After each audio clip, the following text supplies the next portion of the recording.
Download ShareChat. ఏ భయము నాకు లేనే లేదుగా, నీవు తోడుండగా. ఏ దిగులు నాకు లేనే లేదుగా, నీ కృప నాతోనుండగా. Download ShareChat.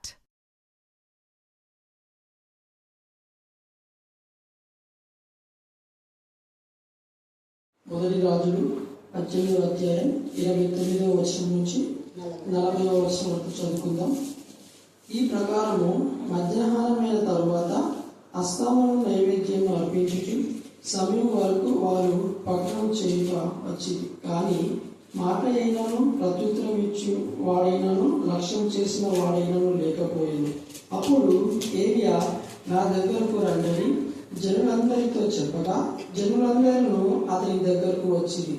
అతడు కింద పడి త్రోయబడుచున్న యెహోవా బలిపీఠమును బాగు చేసి యెహోవా వాక్కు ప్రత్యక్షమై, నీ నామము ఇశ్రాయేలునకు వాగ్దానం పొందిన యాకోబు సంతతి గోత్రముల లెక్క చొప్పున 12 రాళ్లను తీసుకొని ఆ రాళ్ళ చేత యెహోవా నామమున ఒక బలిపీఠం కట్టించి దాని చుట్టూ 2 మానికల గింజలను పట్టునంత లోతుగా కందరికి ఒకటి త్రవ్వించి కట్టెలను క్రమముగా పేర్చి ఎత్తును తునకలుగా కోసి ఆ కట్టెల మీద ఉంచి జనులు చూచుచుండగా వీరు 4 తొట్ల నిండా నీళ్లు నింపి దహన బలి పశు మాంసం మీదను కట్టెల మీదను పోయి చెప్పారు. అది అయిన తరువాత 2వ మారు ఆ ప్రకారమే చేయుడని అతడు చెప్పగా వారు 2వ మారును అలాగు చేసిరి. 3వ మారును చేయుడనగా వారు 3వ మారును చేసిరి.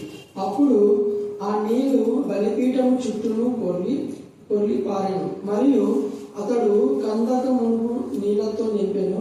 అస్తమయం నైవేద్యము అర్పించు సమయమున ప్రవక్తయగు ఏలియా దగ్గరకు వచ్చి ఇలాగు ప్రార్థన చేశాను. యెహోవా అబ్రహాము ఇస్సాకు ఇశ్రాయేలుల దేవా, ఇశ్రాయేలుల మధ్య నీవు దేవుడవై ఉన్నావనియు నేను నీ సేవకుడై ఉన్నాననియు ఈ కార్యములన్నీ నీ సెలవు చేత చేసి ననియు ఈ దినము కనపరచుము. యెహోవా నా ప్రార్థన ఆలకించుము. యెహోవావైన నీవే దేవుడవై ఉన్నావనియు నీవు వారి విఘ్నములను నీ తట్టును తిరుగా చేయవలెను. ఈ జనులకు తెలియనట్లు నా ప్రార్థన అంగీకరించుము.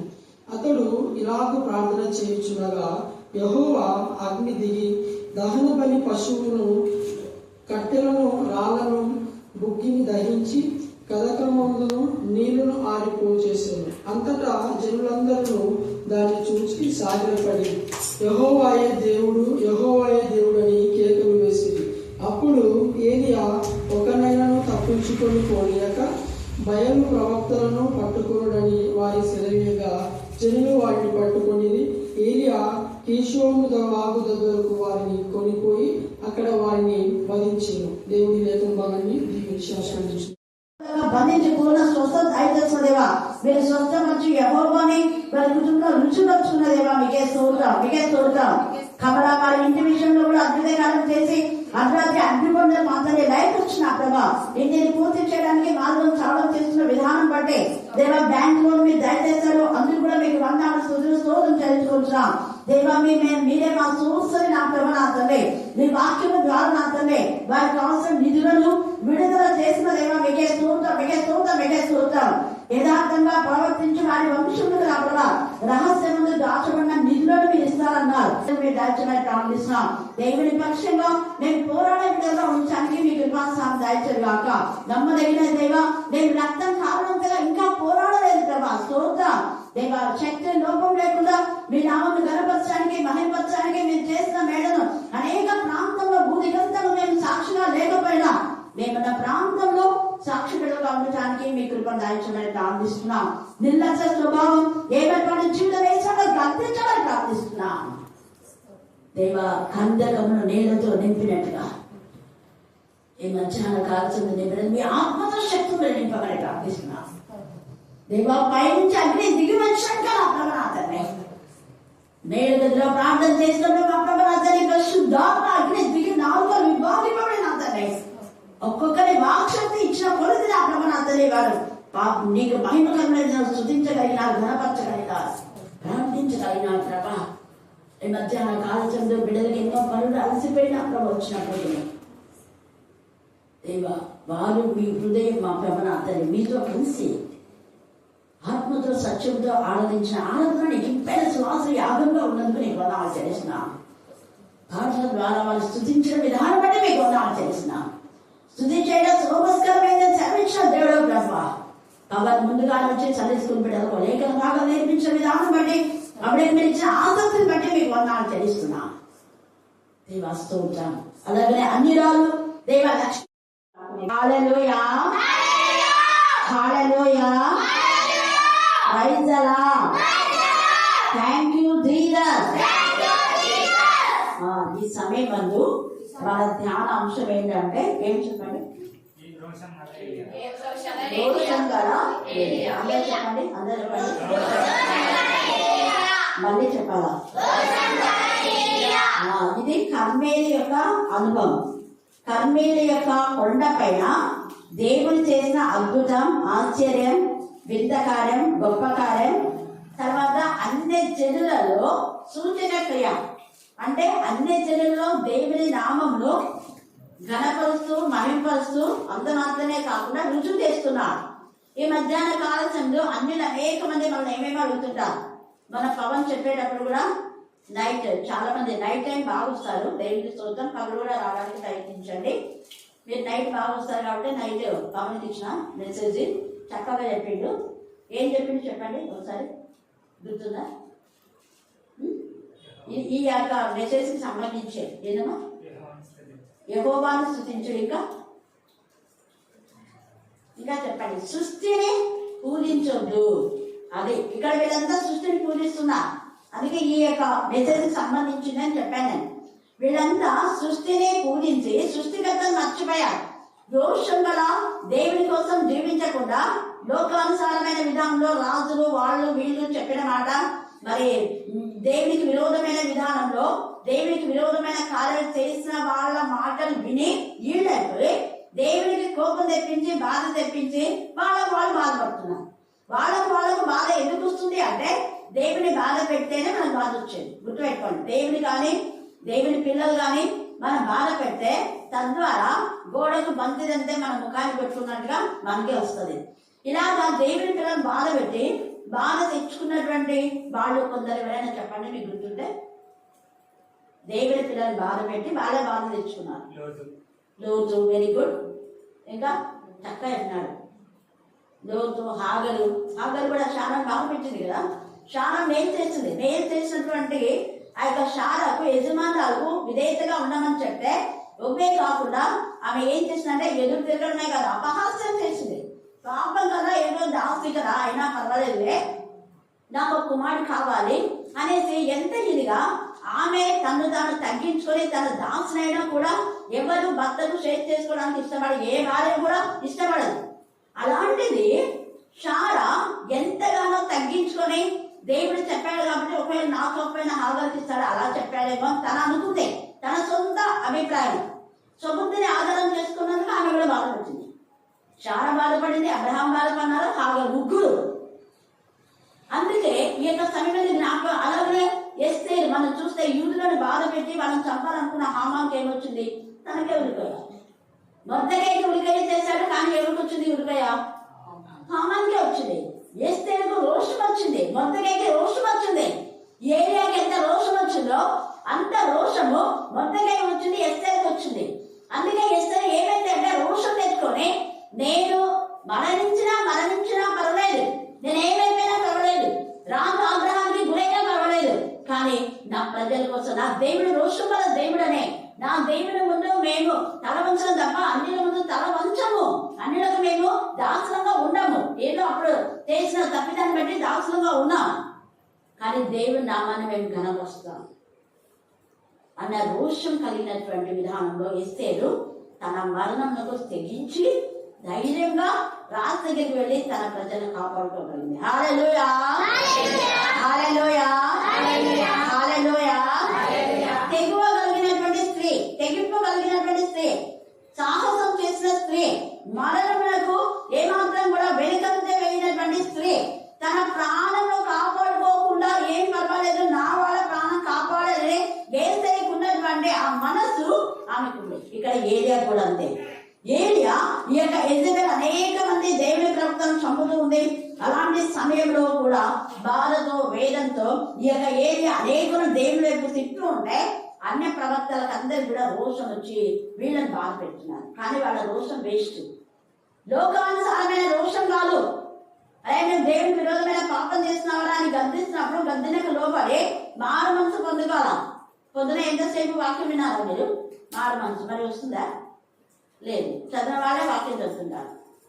మారు మనసుకు తగిన ఫలాలు ఫలించని చెప్తారు కానీ చెయ్యాలి. చేసేదే చెప్పాలి, చెప్పేదే చెయ్యాలి. ఏం చెప్తామో అదే చేయాలి. అది నిజంగా దేవుని పట్ల రోషం అంటే.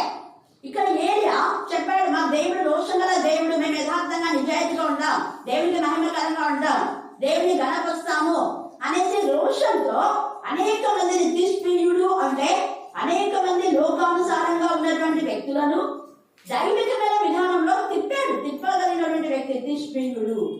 అంటే తల్లిదండ్రుల యొక్క హృదయం పిల్లల వైపు, పిల్లల హృదయం తల్లిదండ్రుల వైపు, ఇంకా ప్రత్యేకంగా చెప్పాలంటే దేవుని వైపు. మనమంతా దేవుని పిల్లల. అందుకే తండ్రి అయిన దేవుడు అంటాడు, మీరు నన్ను తండ్రి తండ్రి అని పిలుస్తున్నారు కానీ నాకు ఇవ్వాల్సిన ఆనర్ మీరు ఇవ్వడం లేదు, ఘనతనే ఇవ్వడం లేదు. మీరు మీ ఇష్టానుసారంగా ఉన్నారు. ఏది నా ఘనత? ఆ ఘనతనే దేవుని సన్నిధిలో సరైన సమయానికి వచ్చి దేవుని స్తుతించాలి. భయం. ఒక కలెక్టర్ వస్తున్నా అంటే నుంచి ముందుగానే అన్నిగా వెళ్తారు. అలాగే అంతే కదా. అలా అది కాకుండా మీరు పనులకు పోయేటోళ్ళు మీ గుత్త అని అంటే పొద్దున్న పోతారు. గుత్త కాకుండా ఆ టైంలో అలా చేయకూడదు.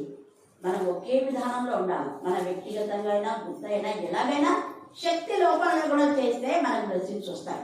ఇక్కడ ఈ యొక్క ఏలియాని ఎంతమంది టార్గెట్ చేసి బాధ పెట్టినా కూడా ఆ యొక్క ఏలియా దేవుడి మార్గంలో ఉండి కెరీతు బాగు దగ్గర ఉండి కాపోలంలో అపవిత్రమైన, అయ్యో దేవ అపవిత్రమైన వాళ్ళ భోజనం మేము తినాలా అనేది రోషం కూడా దేవుని వాడుగా నేను ఒక్కనే ఉన్నాను కదా అంటాడు.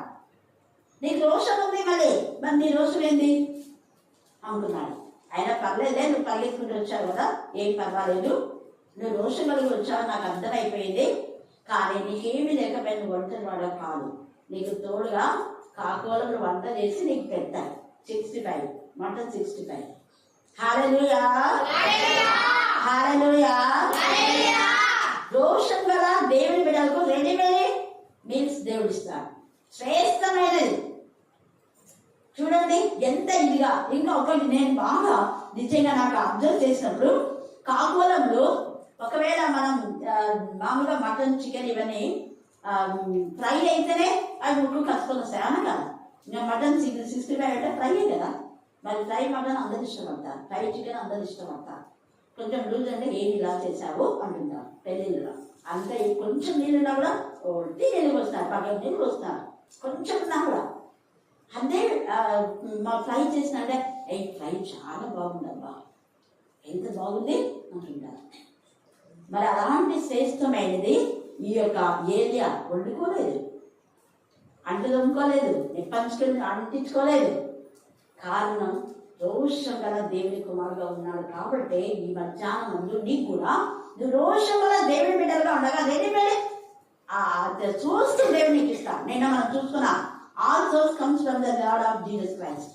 అందుకనే ప్రభు అయిన యేసు క్రీస్తు ద్వారా ప్రభు అయిన యేసు ఏమైనాడు అంటే శరీరం అయినాడు. ఏమా శరీరం అంటే వాక్యమే. ఆ వాక్యం శరీరం అనే కృపా సత్య సంపదగా మన మధ్య సంచారం చేసింది. సో వాక్యం ఎంత చదువుతామో, ఎంత ధ్యానిస్తామో, ఎంత వింటామో, ఎంత ప్రకటిస్తామో అన్ని బ్లెస్సింగ్స్ మనకు వస్తాయి. అందుకే ప్రకటనలో వాళ్ళకు విషయం ఎలా వచ్చిందంటే క్రీస్తు రక్తము ద్వారా వాళ్ళు ఇచ్చిన సాక్ష్యం బట్టి. ప్రకటన 5:12 మీరు చదవండి, తేనెగా రాయబడింది. ఎందుకు వాళ్ళకు విషయం వచ్చిందంటే వాళ్ళు ఇచ్చిన సాక్ష్యం బట్టి క్రీస్తు రక్తం. క్రీస్తు రక్తమే ఈ వాక్యమే. ఈ వాక్యం గురించి వారి పొందినటువంటి మేలు బట్టి వారు సాక్షిగా ఉన్నారు. సాక్ష్యం చెప్పడం ద్వారా దేవుని నామం గణపరచబడింది. దేవుని నామం గణపరచబడడం ద్వారా దేవుని గణపరిచిన వాళ్ళని దేవుడు కూడా గణపరిచినాడు. దేవుడు కూడా విజయం వచ్చింది. శత్రు బలవంతమైన దేవుడి శక్తిని ఇచ్చినాడు. కారణం శత్రువు నిరాధారం, వారికి ఏం ఆయుధాలు లేవు. కొలస్సైలో మనం చూస్తే ఆ రెఫరెన్స్ లో మీరు చక్కగా చదువుకోండి, టైం లేదు కాబట్టి. వాడు నిరాధారుడై ఉన్నాడు, వాడికి ఏం ఐడియా లేదు, భయపడతాడు. ఇక్కడ ఏలియా కూడా అప్పుడు దేవుడు తనతో మాట్లాడినప్పుడు ధైర్యం తెచ్చుకున్నాడు. అక్కడ కాకులముల ద్వారా భోజనం తిన్నాడు. తర్వాత సాయం కొంచెం విధురాలతో ఆ తర్వాత ఇంకా ఏమైపోయిందంటే ఇక్కడ రోషం వచ్చేసింది. దేవుడు చెప్పాడు కదా, పోను వెళ్ళి వాళ్ళ మధ్య నేను నీకు మహిమకరమైన నిలబెడతాను. ఇక్కడ ప్రజల మధ్య వేరు, ఒంటరిగా ఉన్నాడు కదా, నువ్వు ఒంటరి వాడు కాదు. వారిలో ఒంటరి అయిన వాడు ఎంతమంది అవుతారంట? ఇక్కడ 7,000 మంది, 1000 మంది కాదు అంటున్నాడు. ఎక్కలేదు ప్రభా, నేను ఒక్కనంటే పిచ్చాడు, నువ్వు ఒక్కడే నువ్వు అనుకుంటున్నావు. నీ వెనకాల 7,000 మంది సైన్యం ఉంది, నా కోసం ఇంకా 7,000 మంది మిగిలి ఉన్నారు. మీరు ఇదంతా 18 ఇదంతా కూడా చదివితే నా టైం లేదు కాబట్టి చదువుకోండి మీరు. కాబట్టి జీవం గల దేవుని నామమును గణపరచడానికి ఇక్కడ ఏలియా ఎంత చక్కగా ఇక్కడ దేవుని నామమును గణపరచడానికి ధైర్యం తెచ్చుకున్నాడు. అక్కడ కాకోరము ద్వారా తిన్న భోజనంతో ధైర్యం తెచ్చుకొని విధురాల దగ్గర ఆమెను ఆలోచించి చూడండి, ఆమె కట్టేది చూసి ఇంకా ఇక్కడికి వచ్చి ప్రజలందరితో వీళ్ళు అంటున్నారు, సరే సమాధి చేస్తున్నాం. జీవం గల దేవుడు మా దేవుడు యెహోవా దేవుడే దేవుడు, నిజమైన దేవుడు. ఆయన జీవం గలవాడు, ఆయన దోషం గలవాడు, ఆయన సృష్టికర్త. మిమ్మల్ని సృష్టించింది ఆయనే. మరి రుజువేంటి? మీరు మీ దేవుడిని రుజువు చేసుకొని చూద్దాం. ఫస్ట్ వాళ్ళకే ఛాయిస్ ఇచ్చాం, ఫస్ట్ ఛాయిస్ మీకే ఇస్తాం, మీరే రుజువు చేసుకోండి. వాళ్ళంతా రక్తం కారణంతగా ఏమేమో చేసినారంట. వాళ్ళు కేకలు వేసినారు. 28 చదవండి. వారు మరిగట్టిగా కేకలు వేయచ్చు, రక్తం కారుమట్టుకు తన మర్యాద చొప్పున. రక్తం కారేదే తమ మర్యాద. ఈ మధ్యాహ్న కార్యక్రమంలో దేవునికి విరోధంగా ఉన్న అపవాది సంబంధులు వాళ్ళ శరీరాన్ని వాళ్ళు గాయపరుచుకుంటారు. రక్తం కారణంతగా వాళ్ళ శరీరాన్ని వాళ్ళు గాయపరుచుకుంటారు. ఇన్ ద సేమ్ వే వేరే వాళ్ళకు కూడా గాయపరుస్తారు. అంటే వాళ్ళు హత్య చేస్తారు, నరహంతకులుగా మారి వాళ్ళకు వాళ్ళే నరహంతకులు హత్య చేసుకుంటారు. కత్తి కొట్టి వాళ్ళు కత్తి చేస్తేనే నాశనం అవుతాడు. ఏదైనా చంపేవాడు వాళ్ళు చంపబడతారు. ఏ కొంత అదే కొలబడుతుంది, పక్షపాతం ఉండదు. వీళ్ళ యొక్క అధ్యక్షులు అంతే, వాళ్ళకు వాళ్ళు గాయం చేస్తున్నారు, ఇతరులను గాయం చేస్తారు. ఇతరులకు చేసిన గాయం వాళ్ళ శరీరానికే గాయాలు అవుతాయి. అపవాది చేసేది అంతే. అందుకే 2000 సేనాన్న దయ్యం పట్టిన వాడి శరీరాన్ని వాడే ఎవరి శరీరంలో వాడికి గాయం ఎవరైనా చేస్తున్నారా? లేదు, వాడికి వాడే రాళ్లతో గోక్కుంటున్నాడు. సంఖ్యలో కట్టాడు. వాడు ఒక రోజు గోక్కోవడం కాదు, డే అండ్ నైట్ 24 hours వాడి పని అదే. వాడి ఉద్యోగమేది. వాడి ఉద్యోగం ఏంటి అంటే రాళ్లతో గోక్కోవడం, గాయం చేసుకోవడం, కేకలు. బాధ వస్తుంది, రాళ్ళతో గోక్తే మంట అవుతుంది కదా, గట్టి కేకలు. ఆ కేకలకు ఆ ప్రాంతంలో ఎవరు రాకుండా ఇతరులకు హానికరంగా ఉన్నాడు. ఇతరులకు మేలు చేసేవాడు కాదు, హాని చేసేవాడు. తన శరీరానికి హాని చేసుకున్నాడు. ఈ నేచర్ లో నుంచి మనం బయటికి రావాలి. దేవుని పిల్లలైతే వాళ్ళకు వాళ్ళు మేలు చేసుకుంటారు, ఇతరులకు మేలు చేస్తారు. ఇంకొకటి చెప్పండి, ఇతరులకు మేలు చేసిన వాళ్ళకు దేవుడు కూడా మేలు చేసేలా, మేలు కలిగేలా ఆయన బెస్ట్ చేస్తాడు. హల్లెలూయా, హల్లెలూయా, హల్లెలూయా.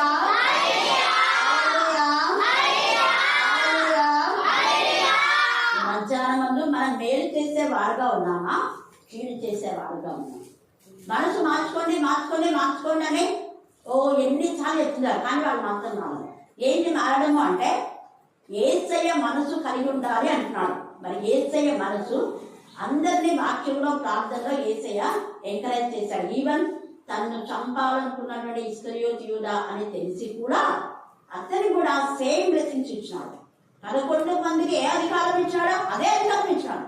11 మందికి ఆ యొక్క 12 గంపలు నింపడే వాళ్ళకు 12 గంపలు అందరికీ ఈక్వల్ గా ఇచ్చినాడు. ఈక్వల్ షేరింగ్ ఇచ్చినప్పుడు సంఘంలో ఈక్వల్ షేరింగ్ ఉందా? ప్రశ్న వేసుకోవాలి. వాక్యాలేమో దగ్గర చెప్పేస్తుంటారు.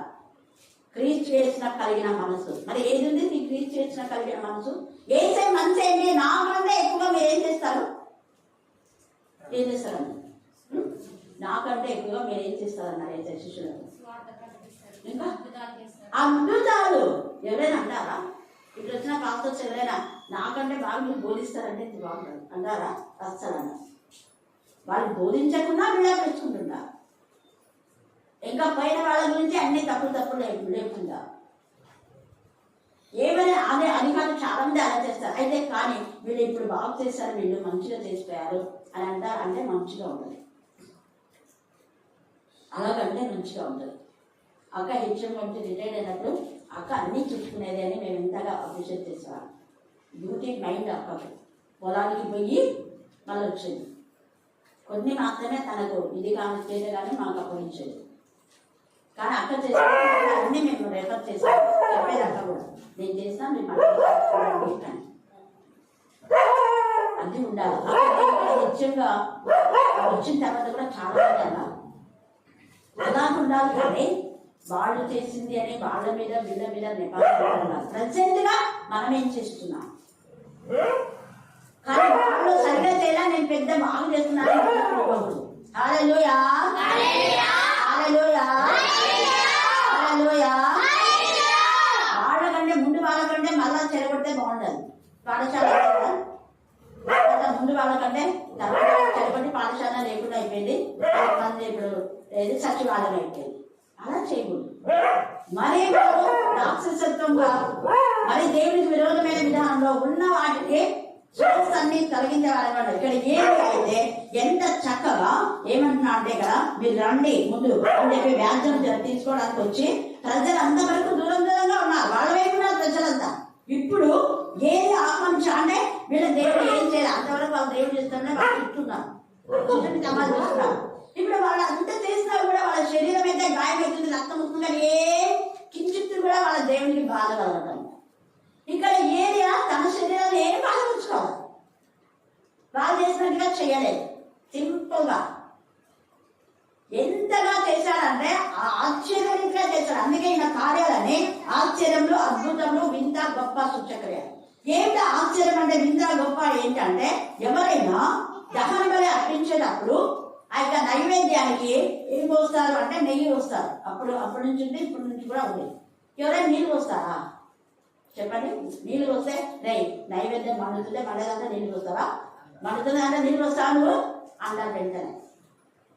మండే జ్వాలను ఆర్పేస్తావా నువ్వు అని ఎంత కోపంతో మాట్లాడి 4 చెంబలు కూడా వాయిస్తారు. అలా పోస్తే వండి ఇక్కడ అంతా వంట చేస్తుంటే పై ఎవరైనా నీళ్ళు వస్తే ఊరుకుందా? ఎంత కోపం వస్తుంది. అదే మండే ఏమైనా మండుతున్నాయంటే కొండలోకి దాంట్లోకి ఏదైనా కాలుతున్నా చెప్తారా, సరే అది ఆర్పేయచ్చు. నైవేద్యం అర్పించంటే భయంతో భక్తితో ఆ యొక్క ప్రభు పదార్థాలే తీసుకోవాలి. ప్రభువును ధరింప చేయాలి లేదా నెయ్యి వేయాలి. అది నైవేద్యం అంటే డ్యామేజ్ ప్రభు చేయరు కానీ నెయ్యి వేస్తారు వాళ్ళు. అప్పట్లో మన వాళ్ళంతా పురుగుని తీసుకొచ్చి అక్కడ దేవుడి సమర్థాన్ని మండుతుంది. పురుగు తినకూడదు అనేది వాక్యంలో, పురుగు తినకూడదు, ఎక్కువ పురుగు తినకూడదు అనమాట. అందుకే అదంతా పురుగుతో తెచ్చి అక్కడ వేయాలి. కానీ ఇక్కడేమో ఏం చేస్తున్నా అంటే నీళ్ళతో చూడండి ఎంత నాకైతే అది ఎంత సంతోషమైనది. ఎన్నిసార్లు చదువుతానో చదివినప్పుడంతా నేను ఆనందపడతా. ప్రభు ఇది ఆశ్చర్యం అంటే చూడండి 31వ వచనంలో వాళ్ళందరూ దగ్గరికి రండి అన్నాడు. ముందర ఈ మధ్యాహ్న కాలంలో నువ్వు కూడా నీ దగ్గరికి కొంతమంది పిలిచి ప్రభుని పిలిచాడు. ధైర్యపరచు. బయట అలజడిగా కలంతో ఉన్నారు. ఉదయాన్ని వచ్చి పవన్ పిల్లలందరినీ కూర్చిపెట్టుకొని చక్కగా సందేశం నేనన్నా మేరీ టీచర్ ముందే వస్తుంది. అక్క ఎప్పుడు మీకు వాక్యాలను చెప్పిన నిన్నటి నుంచి కొంచెం అక్కకు బాగాలేదు, కానీ దేవుడు ఎవరిలోనే పంపిస్తారు. కానీ పవన్ ఎప్పుడు ముందే వస్తారు. 11 గంటల ముందు వచ్చి ఇవన్నీ వేసేసి చూడండి ఎంత పరిచర్య. డిగ్రీ చదివినాడు, ఉన్నత కుటుంబంలో. అది మనం గుర్తుపెట్టుకోవాలి. తల్లి ఈరోజు అదే పనిగా చెప్పి ఊరికి పోయింది, నేను నైట్ ప్రేయర్కి వస్తాను. చాలా మంది నైట్ ప్రేయర్కి వస్తాను, పనులు ఉన్నాయి. సరే అన్న ఏదో ఒక టైంలో మీరు వాక్యం మాత్రం వినాలి. హల్లెలూయా హల్లెలూయా హల్లెలూయా. నా దగ్గరికి రండి. ఈ మధ్యాహ్న కాలంలో మీరు చదువురాని వాళ్ళకు నా దగ్గరికి రండి నేను కూర్చోబెట్టుకుని వాక్యం చెప్తున్నావా? ఇక్కడ ఏమి ఆహ్వానిస్తున్నాడు? నా దగ్గరికి రండి, మనం కలిసి ప్రాణం చేద్దాం. ఇద్దరు లేక ముగ్గురు కలిసి ఎక్కడ ప్రాణం చేస్తే అక్కడ దేవుని ప్రజెన్స్ ఉంటుంది. ఇంట్లో ఎవరు ఏకీభవించలేకపోతే తల్లి కూతురు, అత్త కోడలు, లేదా అక్క చెల్లెళ్ళు, తోడి కోడలు కానివ్వండి, లేదా తల్లి కుమారుడు, తల్లి కూతురు, ఎవరైనా మేబీ భార్య భర్తలు కానివ్వండి, ఇద్దరు ఎక్కడ ఏకీభవిస్తారు అక్కడ దేవుని సన్నిధి ప్రజెన్స్ ఉంటుంది. ఇక్కడ ఏకీభవించడానికి ఏం పిలుస్తున్నా దగ్గరికి రండి. మీరు ఎంతమంది వచ్చినా పర్వాలేదు. ఆల్రెడీ దేవుడు చెప్పాడు 7,000 మంది ఉన్నారని. నాకు తెలిసి మేబీ 7,000 మంది వచ్చిందా. హల్లెలూయా హల్లెలూయా హల్లెలూయా.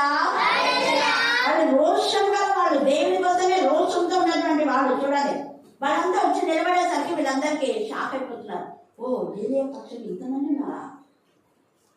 అర్థం కాదు వాళ్ళకి. ఫస్ట్ ఏం చెప్పబట్టున్నాడు, నా దగ్గరికి రండి కానీ ధైర్యం వచ్చేసి వాళ్ళని చూసాం. వాళ్ళు పోతున్నారా, చలం పోతుందా, అయితే నేను కూడా పోతానే ఆమెను చూసి మాతో మక్క పోతుందా, తల మళ్ళీ తల మొక్కని చూసి ఇంకోటి చూసి ఇంకోటి చూడండి. ఇలాంటి వచ్చాడు అందరు. అక్కడ ఎంతగా నా దగ్గరికి రండని జనులందరితో చెప్పగా, జనులు అందరూ అన్నా ఒక ఇద్దరా ఎంతమంది?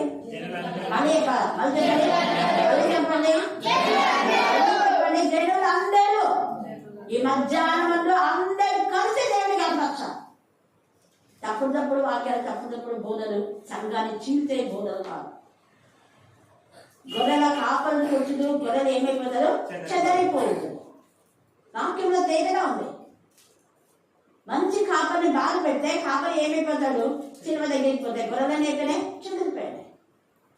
ఏసై ఉన్నందుకు కొన్ని వేల మంది ఏసు ప్రభు చుట్టున్నారు. 12 మంది శిష్యులు, తర్వాత 70 మంది, 500 మంది, కాకంతా లెక్కించలేని జన సమూహం. అందుకే లెక్కించలేని జన సమూహం ఆయన వెంబడించి ఆయన స్తుతించి జయ నినాదం చేశారు. కానీ వాళ్ళందరూ ఉన్నారు, కానీ ఎవరి దగ్గరికి రాలేదు.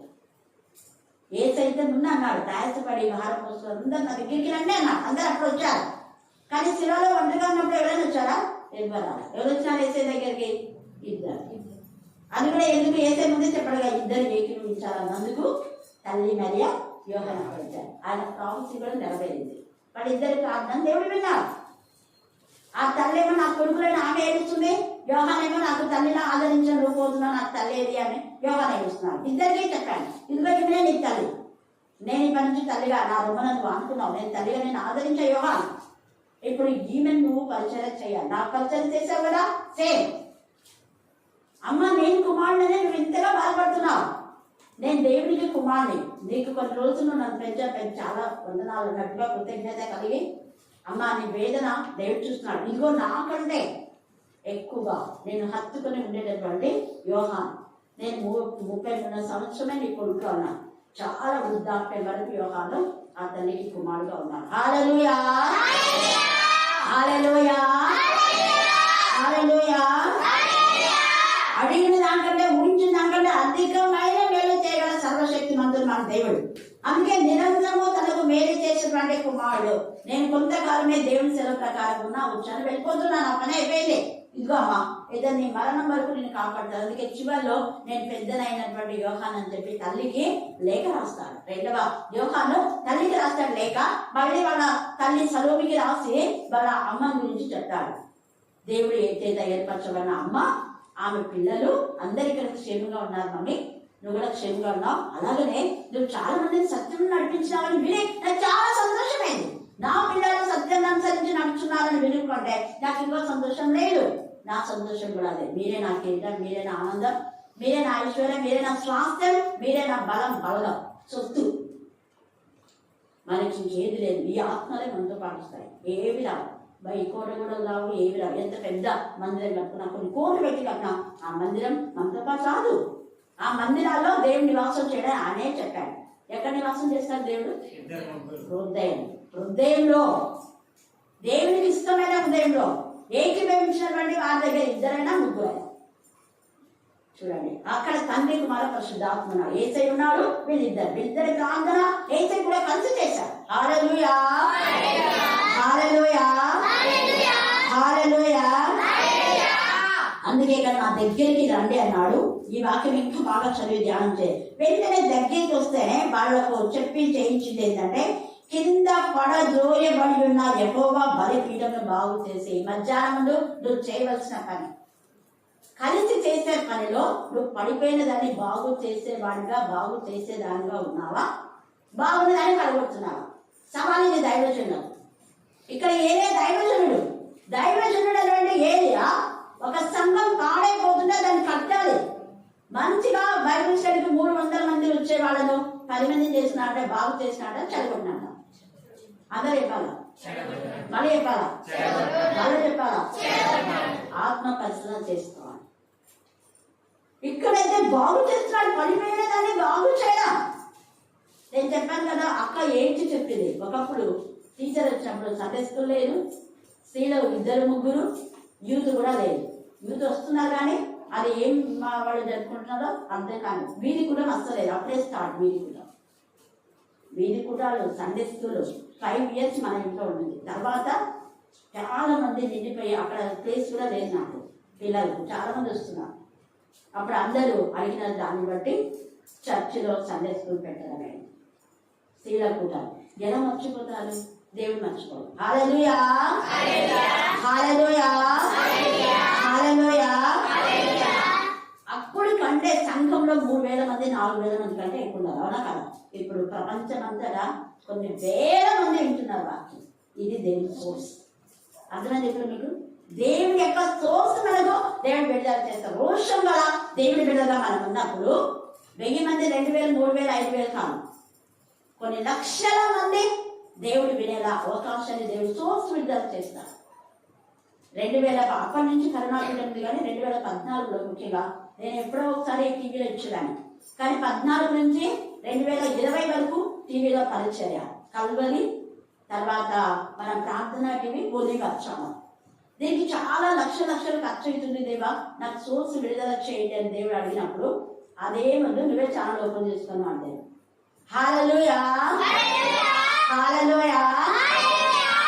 అప్పుడు మనమే వీడియో తీసుకొని మనమే చేయడం ఎంత గొప్ప కృప. దీని ద్వారా ఎంతో మంది ఆ టీవీలో నిజంగా వాళ్ళు అంటున్నారు, టీవీలో అదే టైంలోనే మేము చూడాలి, అంతే కదా? వాళ్ళు ఇచ్చిన టైమే మరి ఇంకోసారి చూడడానికి ఉంటుందా? ఉండదు. కానీ ఇదైతే యూట్యూబ్లో ఎన్నిసార్లు ఇందరే చెప్తున్నారు, 3-4 సార్లు విని రెఫరెన్స్ మళ్ళా రాసుకుంటుంటా ఉంటారు. నేను ఇది కూడా రెగ్యులర్గా వింటది. చాలా మంది బేబీ కాంతర వాళ్ళ అక్క కూతురు నేను ఇంకా చాలా మంది ఉన్నాను వాళ్ళు. అందుకే నేను 2 సార్లు చెప్పమ్మా అఖిలని చదివేటప్పుడు చెప్తుంటా. 2 సార్లు వినకపోతే మళ్ళీ ఇంకోసారి.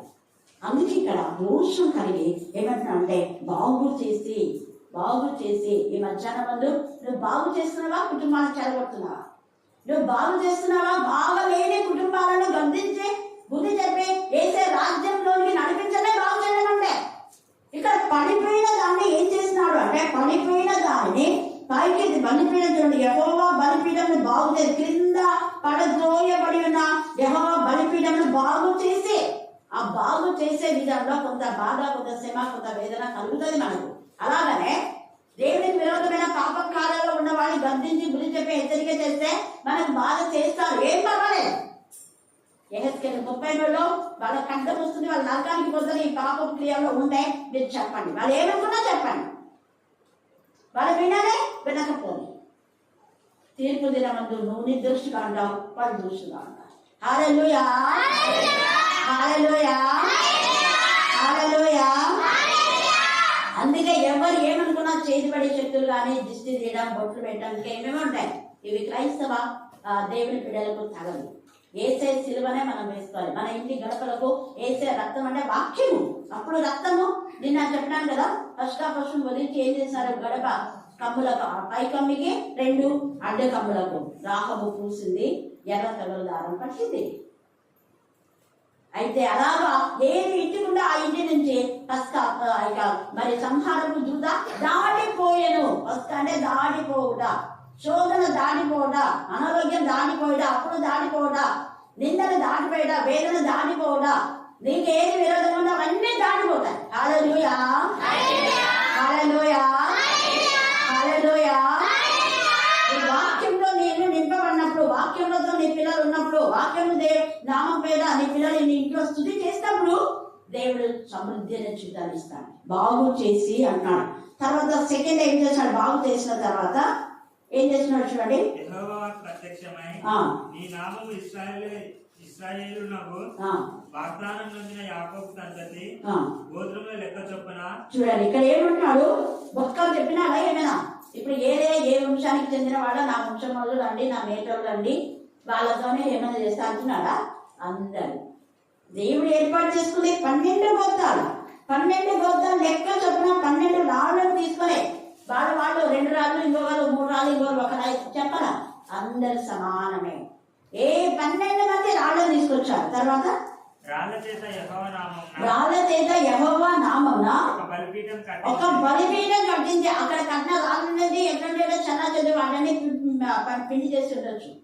ఇక్కడ దేవుడి బలిపీఠం కట్టాలి అంటే ఏమి ఎలాంటి రాళ్ళు కావాలో దేవుడు ముందే నిర్ణయించాడు. చేతితో ఆ యొక్క మలిచినటువంటి రాళ్ళుగా ఉండకూడదు, శుద్ధితో వచ్చింది కదా అవి ఉండకూడదు. అప్పుడు బలిపీఠాన్ని ఎంత కొట్టుకొని చెల్ల చేశారు. ఇప్పుడు మీరు తెచ్చే రాళ్ళు ఏంటంటే సృష్టిలో దేవుడు చేశాడంటే గుండె అందరూ చూడండి, మీరు పునాది వేస్తారు కదా, ప్రతి పునాదికి ఖచ్చితంగా గుండెస్తారు. అది దేవుడి యొక్క ప్రణాళిక. అది గుళ్ళు వేయాల్సిందే మనం పునాదులు. అవి చేతితో మలిచేవి కాదు, ఆ గుళ్ళ రాళ్ళ తీసుకొచ్చినారు వాళ్ళు. దేవుని చేత సృష్టించడమైనటువంటి రాళ్ళని, మనుషుల చేత మలిచినటువంటి రాళ్ళు కావాలి. పునాదులు వేయాల్సిందే అవే, బలిపీఠం వాటితోనే కట్టారు. అందుకని చెత్తని మీరు సంఘాల్లో చూస్తే అలాంటి రాళ్ళతోనే వాళ్ళంతా ఇలా తల్లి మరి అవన్నీ కట్టింటారు కదా, చూస్తుంటే నేను చూస్తాను అదే రాళ్ళు, వేరే రాళ్ళు ఉండవు. అక్కడ బాగా తెలుసు, మేము కూడా పోయేవాళ్ళం ఎగ్జామ్ అప్పుడంతా. వాళ్ళది 8కి స్టార్ట్ అవుతుంది ప్రైస్, ఇంకా మనమన్నీ 10కి అట్లా స్టార్ట్ అవుతాయి. కాబట్టి మేము అక్కడ పోయి ఎగ్జామ్కి వెళ్ళేవాళ్ళం. నాకేం వేదాలు క్యాథలిక్ అని, సిఎస్ఐ, మెననైట్స్, మెథడిస్ట్ అన్నీ ఒకటే, అందరం పోయేది దేవుని సన్నిధి. అక్కడ కర్ణాపీఠం ఉంటుంది కానీ మిగతా ఏబిఎం అని, సిఎస్ఐ అని, మెననైట్ ఉంటాయా? కర్ణాపీఠం ఉంటుందా? 100% ఖచ్చితంగా ఉంటుంది. 11 చదవండి. నిబంధన మందసం అక్కడ చూస్తే 11వ అధ్యాయం చివరిలో అక్కడ నిబంధన మందసం పైన కరుణాపీఠం ఉంది. కరుణాపీఠం పైకి దేవుడు వచ్చి మాట్లాడతానన్నా. ఎక్కడంటే అక్కడ మాట్లాడు, మీరు నిబంధన మందసం చేయండి, మందసం పైన కరుణాపీఠం చేయండి. కరుణాపీఠం 2 కెరూబులు, ఇటువైపు అటువైపు కెరూబులు ఉండాలి. అప్పుడు నేను కెరూబుల మధ్య వచ్చి మీతో మాట్లాడతాను. చూడండి ఎంత నిబంధన, మనం నిబంధన చెరువుగా ఉన్నాం.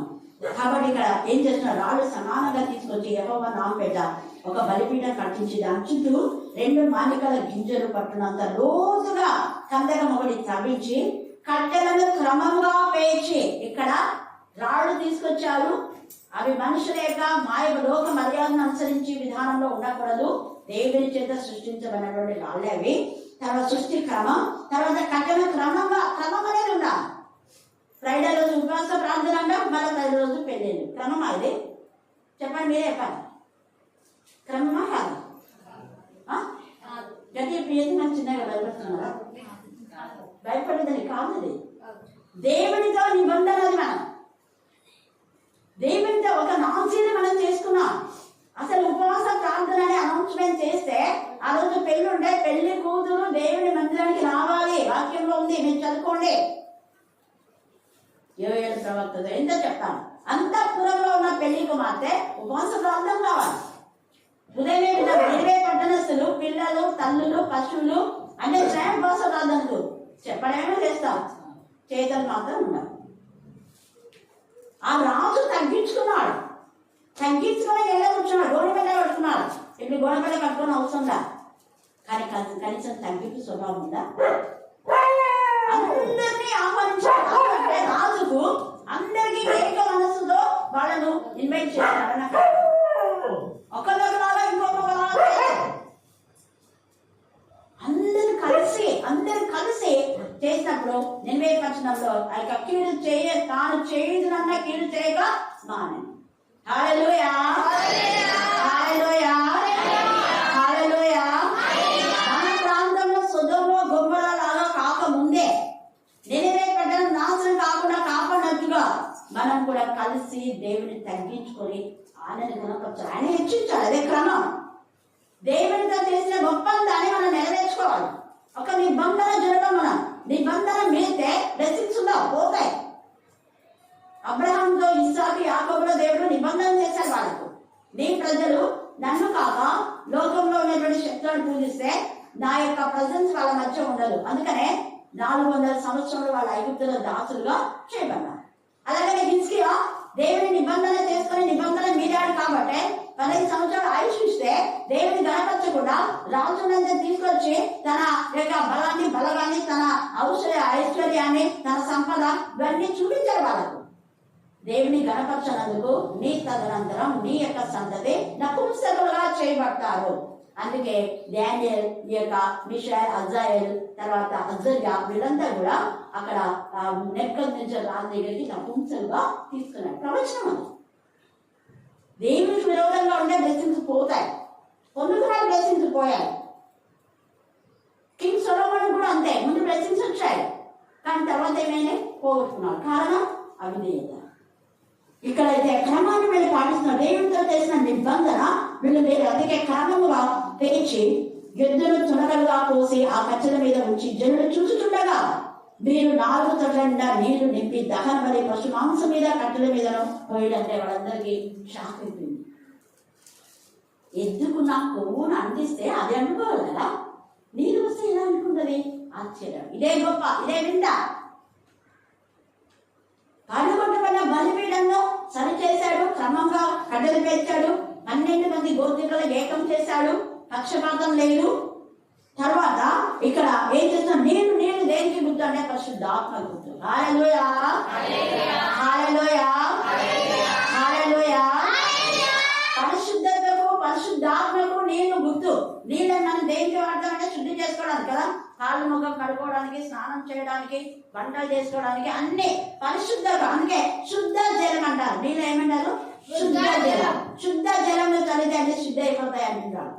అలాగా ఇక్కడ నీళ్లను వాటి మీద పోసేస్తున్నాడు. దహన బలి పశు మాంసం మీదను కట్టెల మీదను పోయని చెప్పాడు. తర్వాత 2వ మారు ఆ ప్రకారమే చూడండి. మళ్ళా చూడండి, అవి ఎప్పుడే పోస్తే కిందికి వెళ్ళి వెళ్ళిపోయినాయి అని అంటారు కదా మనోళ్ళు. ఇంకోసారి వెళ్ళిందన్నారు. అలాగా 3 సార్లు పోసా. 3వ మారులో చేయుచుండగా అంటే ఇంకా కట్టెలు పూర్తి తడిచిపోయినాయి. తడిచిన కట్టెలు మండాలంటే మనమైతే ఏమంటాం, ఈ పిచ్చి పట్టింది ఏరియాకు, కట్టెలన్నీ బాగా తెచ్చిన, ఎండిన కట్టెలు ఎంత బాగా తెచ్చినాం మేము, అన్నీ కలిపాయి. ఇంకా ఎలా అనుకుంటాయి అని అపనమ్మకం కలిగిన వాళ్ళు మనసు అనుకుంటూనే ఉంటారు. అప్పుడే దేవుడు అద్భుతం చేశాడు. చూడండి, అప్పుడు అస్తమయ నైవేద్యం అర్పించే సమయంలో ప్రవక్త ఏలియా దగ్గరికి వచ్చి ఇలాగ ప్రార్థన చేస్తున్నాడు. దేవుడికి ఏమని చేస్తున్నాడు? యెహోవా, అబ్రహాము, ఇస్సాకు, ఇశ్రాయేలుల దేవా, ఇశ్రాయేలుల మధ్య నీవు దేవుడమై ఉన్నావని నేను నీ సేవకున్నావని విన్నాను. వర్షం వచ్చింది, నువ్వే కదా నాకు పంపింది. మరి వీళ్ళందరూ ప్రజలు దేవుడు నమ్ముకోవాలంటే నన్నంతా కూడా వీళ్ళు బాధ పెడుతున్నారు. నువ్వు చెప్పమంటే వీళ్ళు చెప్తున్నా, దేవుడు ఉగ్రత రాకుండా మీరు జీవితాలు సరి చేసుకోవాలని చెప్తున్నా. వీళ్ళు వినటంలా శ్రీమతి రుచిపరిచింది. నేను నిజంగా నీ సేవకుడు నా ప్రార్థన వింటేనే కదా. హల్లెలూయా, హల్లెలూయా. దేవుడు మన ప్రార్థన విని అద్భుతం జరిగించాడు. మన హేమలత నేను ఫస్ట్ టైం పోయినప్పుడు చాలా బలహీనతగా ఉంది. మొన్న పోయినప్పుడు ఎంత యాక్టివ్గా ఉంది. వాక్యం ఎప్పుడు చెప్పకుండా వచ్చామని మళ్ళీ పోతే ఎంత సంతోషపడినారు. నేను రోజు మీరు ఇద్దరు వెళ్ళాను. తర్వాత చూడండి, అందుకే ఇక్కడ ఏమంటున్నాడు చూడండి, ఇశ్రాయేలు మధ్య నీవు దేవుడవై ఉన్నావని ఈ కార్యాలన్నీ నీ సెలవు చేత చేసిది మరియు ఈ దిన మన కనపరచు. యెహోవా, నా ప్రార్థన ఆలకింపు. యెహోవా అయిన నీవే దేవుడవై ఉన్నావనియు నీ వారి హృదయాలను నీ తట్టులలో తిరిగి చేయవనియు ఆయన తీసిపోయాడు కదా. అందుకే వాళ్ళ హృదయాలు ఇక్కడ నేను ఊరికే చేయడం లేదు. తండ్రి అయిన దేవా, నీకు మహిమ కలగాలి. ఇంత సేమ్ వీళ్ళందరూ నీ వైపు తిరగాలి. వీళ్ళంతా భయంతో అలజడితో కలంతో ఉన్నారు. ఆ యొక్క అబద్ధ ప్రవక్తల వైపు తిరుగుతున్నారు. ఇప్పుడు అలా కాదు, వీళ్ళందరూ నీ వైపు తిరగాలి. మెయిన్ టార్గెట్ అదే. ఈ మధ్యాహ్నం అందులో నాకు టార్గెట్ కూడా అదే. అనేకులు నామకు వస్తే బ్యాప్టిజం తీసుకోకూడదు. మారు మనసు విషయమైన బ్యాప్టిజం, పశ్చాత్తాపంతో కూడిన బ్యాప్టిజం, ఇక మీద పాపం జోలికి కూడదని బ్యాప్టిజం, క్రీస్తు ప్రతినిధులుగా ఉండేటువంటి బ్యాప్టిజం, అది రియల్ బ్యాప్టిజం అంటే. అది దేవుడు కోరుతున్నాడు. ఇక్కడ ఏరియా కూడా అదే కోరుతున్నాడు. నీ తట్టు తిరగాల ప్రభువా, ఈ చెల్లెలకు తెలియనట్లుగా నా ప్రార్థన అంగీకరించు. అతను ఈనాడు ప్రార్థన చేయించుండగా ఆమెను అన్నాడా? ఆమెనని చెప్పండి. ఆమెనన్నాడా? చేయించుండగా కంటిన్యూస్. హల్లెలూయా, హల్లెలూయా, హల్లెలూయా చేస్తూ ఉంటే కొంతమంది ప్రెగ్నెంట్ లేడీస్ నాతో చెప్తున్నారు, మీరు దేవా వాళ్ళ గర్భంలో ఎముక వేయండి అని అన్నప్పుడే నా గర్భంలో కదలికలో వచ్చినాయని చెప్తున్నారు. ఇంకా కొంతమంది దేవా ఆ గర్భంలో శిశువు మీరు ఆస్వాదించండి అంటే కదలికలు వస్తాయని చెప్తున్నాడు. దేవుడి వాక్కు శక్తివంతమైంది. అందుకనే అదే చెప్తున్నాడు ఇక్కడ కూడా. ఇంకా కంటిన్యూగా చేస్తున్నాడు. ఆమె అనలే, దావీదు ప్రార్థన చేస్తుంటే ఆందవే బ్లెస్సింగ్స్ వచ్చాయి, ఆందవే ఆన్సర్ వచ్చింది. ప్రార్థన ముగేలా ప్రార్థన ముగేక ముందే. అందుకే వెంటనే చూడండి, ఇలాగా ప్రార్థన చేస్తూ ఉంటేనే యెహోవా అగ్ని దిగి, ఇక్కడ వేరే అగ్ని వచ్చి వాళ్ళ అగ్ని మీద తెచ్చి మళ్ళీ మాట పెట్టినారా? లేదు, పై నుంచి అగ్ని దిగి దహన బలి పశువులను కట్టెల రాళ్ళను దుక్కిని దహించి కందక మందుల నీళ్లను ఆరిపోచేసాను. అందరి జనులందరూ దాన్ని చూసి సాగిలపడి, అప్పుడు సాగిలపడుతున్నామా? మీకు చెప్పాను, సాగిలపడి ఇంకా ప్రార్థన చేయండి. ఇక్కడ వీలైతే ఇక్కడ కూడా చేసుకోండి. చాలా మంది ఇక్కడ సాగిలపడి చేసిన మరి ఆ యొక్క మరి విషయాలు నేను జ్ఞాపకం చేస్తాను. సాగిలపడి చేయాలి. దేవునికి మహిమకరమైన విధానంలో మనం సాగిలపడినప్పుడు దేవుడు మనల్ని బలపరిచేవాడుగా ఉంటాం. కాబట్టి ఈ సమయమందు అందరి జనులందరూ దాన్ని చూసి సాగిలపడి యెహోవాయే దేవుడు, యెహోవాయే దేవుడు అని కేకలు వేసిరి. అప్పుడు చదవండి. అప్పుడు ఏలియా ఒక్కరినైనా తప్పించుకొని పోనీయక బయలు ప్రవక్తలను పట్టుకోవడానికి వారికి సెలవుగా. ఒక్కడైనా తప్పించుకోకూడదు. శేషం మిగలకూడదు. పాపం శేషం మిగిలిందంటే ఆ శేషమే గొప్పదైపోతుంది. శేషం మిగలకూడదు. శత్రువు శేషం లేకుండా సమూల నాశనం చేయాలి. ఒక్కడైనా కూడా తప్పించుకోకూడదు. ఆ ఒక్కడే విషపుడు. మనం చేస్తున్నామా? అందుకే సహాయం చేసి సంఘాన్ని చెడబడ్డ గుండె నక్కలు ఏం చేయాలంట? మనం ఏం చేయాలి? ప్రతి ఇప్పటి ఏం చేయాలా? ఏం చెప్పలేదా? ఇంకా సహాయం చేసి గుండె నక్కలు పట్టుకోండి అంటే అర్థమైంది. లేదా నీ పాపమే నీకు చేసిందని పట్టుకోండి చెప్పాలి. నీకు ఈ గద్దె ఎందుకు పట్టింది? వాక్యం ఉంది కదా, ఎందుకు నీకు ఈ గద్దె వచ్చింది అని చెప్పగలిగిన వాళ్ళగా ఉండాలి. ధైర్యంగా కూర్చొని ఇంకోసారి ఇలా చేయొద్దు అని చెప్పాలి. పట్టుకోవడం అంటే అది వాళ్ళ పాపము వాళ్ళని పట్టుకుంది. ఇదిగో నీ పాపం నేను పట్టుకుంది కాబట్టి ఇప్పటి నుంచైనా జాగ్రత్తగా ఉండు. దేవుడికి భయపడు, దేవుడికి లోబడు, దేవుడి పిల్లలకు లోబడు. నీ మేలుకి వస్తుంది వాళ్ళు చెప్పా. ఈ గతి వస్తుందని తెలిసి వాళ్ళ వ్యతిరేకం స్వీకరించినా కాబట్టే ఈ గతి వచ్చింది. అందుకనే నక్కలలో ద్రాక్ష తోట చెప్పే గుడ్డ నక్కలు సహాయం చేసి పట్టుకుని ఇక్కడ ఏదైనా రోజుగా ఒక్కరైనా కొనేది అందరూ పెట్టుకోండి. బయలు ప్రవక్తను పట్టుకున్నాడని వారికి సెలవేగా జనులు వారిని పట్టుకొని ఏలియా కిషోరు వారి దగ్గర వారిని కొనిపోయి అక్కడ వారిని బంధించెను. హల్లెలూయా, హల్లెలూయా, హల్లెలూయా.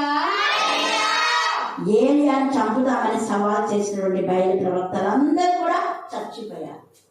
ఈ మధ్యాహ్నంలో దేవుడిని ఘనమైన విషయాన్ని ఇస్తాడు. రోషం కలిగి ఉంటే ఫినెహాసు కూడా 106వ కీర్తన 30లో ఫినెహాసు లేచి పరిహారం చేయగా ఆ తెగులు ఏమైంది?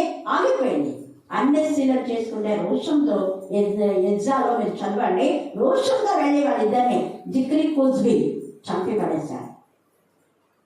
కుజ్బీ అనేటువంటి స్త్రీ, అన్య స్త్రీ జిమ్రీ అన్య స్త్రీని తీసుకొని వచ్చి వివాహం చేసుకొస్తే తట్టుకోలేకపోయారు. అందుకే దేవుడు ఫినెహాసు సంతతిని బహుగా ఆశీర్వదించినాడు. హల్లెలూయా, హల్లెలూయా. ఆ సంతతిలో నుండే యోసేపు మరియలు వచ్చారు. తల్లి మరియా, యోసేపు. యేసు ప్రభువు వారు ఆ సంతతి నుంచి వచ్చారు. రోషం వల్ల దేవుని బిడ్డగా దేవునికి మహిమకరము. దేవుడి లేఖన బాగా దీవించి ఆశీర్వదించుగాక. ఆమేన్, ఆమేన్, ఆమేన్. ఈ సమయం ప్రార్థన. మన మధ్య ఉన్న సహోదరి మెడికల్